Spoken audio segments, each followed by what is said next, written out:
Bible said in the book of Genesis chapter 24 verse 1. It said Abraham was old and stricken in age, and the Lord has blessed him in all things.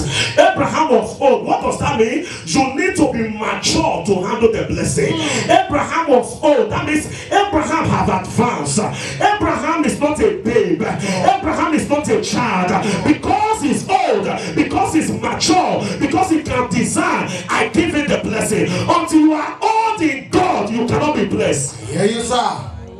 Until you are old in God, I'm not talking old in age. Until you are old in God, you cannot be blessed. Abraham was old, and the Lord has blessed him in all things. What does that mean? In health, he was blessed. In business, he was blessed. His children were blessed. Can I tell you something? After he gave birth to Isaac, Abraham still gave birth to 6 children. That guy was very strong. That guy was very strong. Are you hearing me? 100 was still fertilizing. The blessing entered the old man. The old man was still giving birth to children. Who told you that you cannot give birth? If I hear your amen, carry the blessing to reproduce.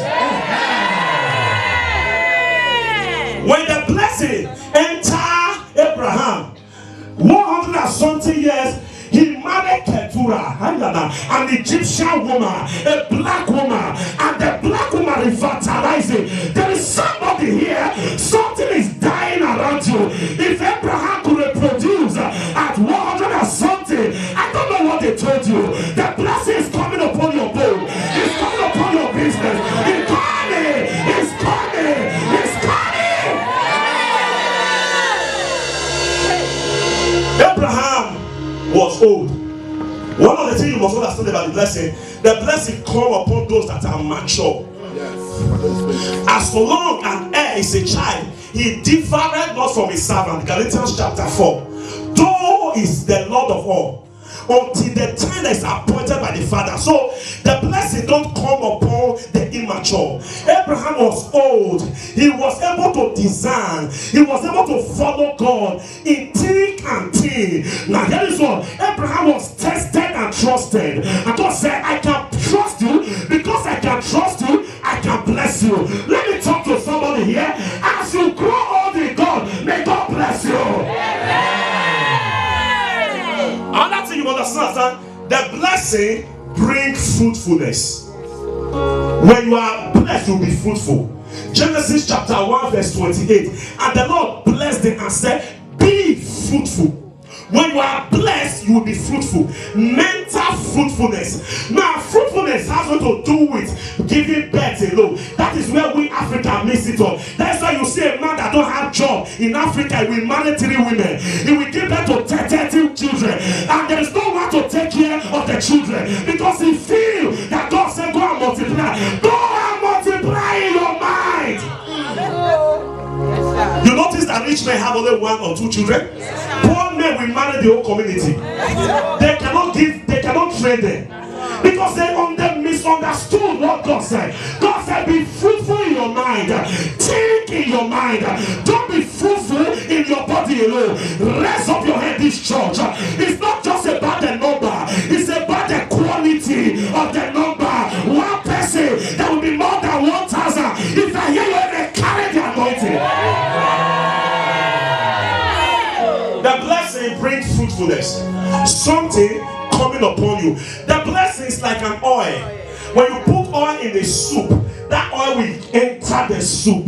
And that oil will give beauty to the soup. Little oil can make a difference in your okra soup. Can I talk to somebody here? I came to prophesy. You will be fruitful. Your marriage will be fruitful. Your body will be fruitful. Your work will be fruitful. Your children will be fruitful. Your document will be fruitful. Anything you touch will be fruitful. Your eyes will be fruitful. Your mouth will be fruitful. Come on, shout amen. When you are blessed, fruitfulness is of necessity. But here is what. When fruitfulness comes, listen to this word. You subdue with fruitfulness. Now here is what it will help you. Now the blessing of God brings about multiplication. It's an invisible power that brings visibility. I love this definition. You cannot see the blessing, but you can see the fruits of the blessing. The invisible power that brings visibility. Yeah. Are you writing it down? Well, what you cannot see, but it brings what you can see. It is the blessing that brings the blessings. It is the singular that brings the plural. Are you hearing me here? The invisible bringing the visible. The car is in your blessing.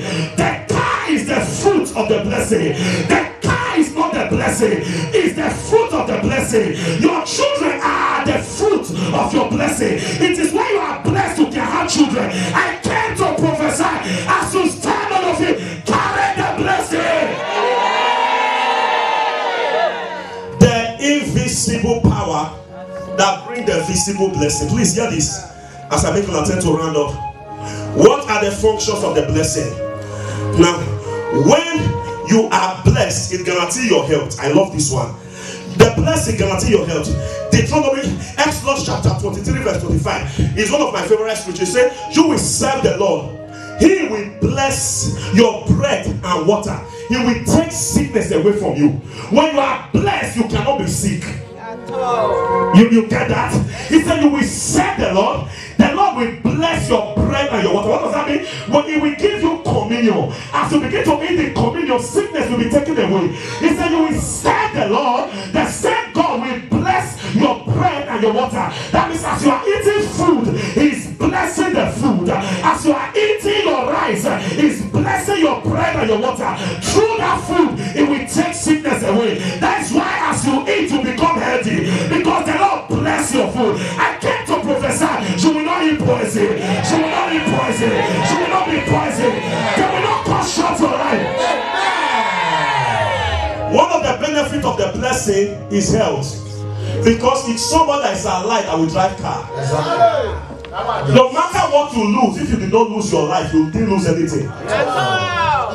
You can lose money, you will make it again. You can lose a wife, you will marry again. My God, you lose member, they will come again. No matter what you lose, don't lose your life. You need your life for recovery. Because when the recovery comes, they don't meet you. That's why I blame people that commit suicide. Because nothing lasts forever. Whatever you are passing through, it will come to pass. It will come to pass. The poverty will come to pass. Disappointment will come to pass. Even the devil will come to pass.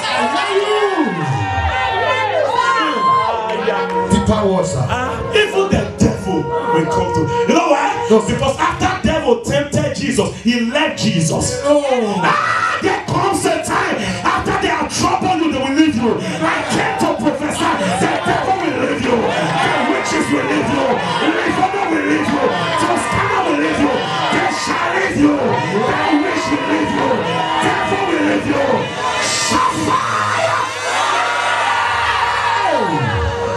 I am helpless, so I can preach. If I'm not helpless, I cannot preach to you. No matter what you lose, don't lose your life. Don't allow sickness to divide your body. Because when you are sick, you don't have friends. Even Job, when he was sick, the wife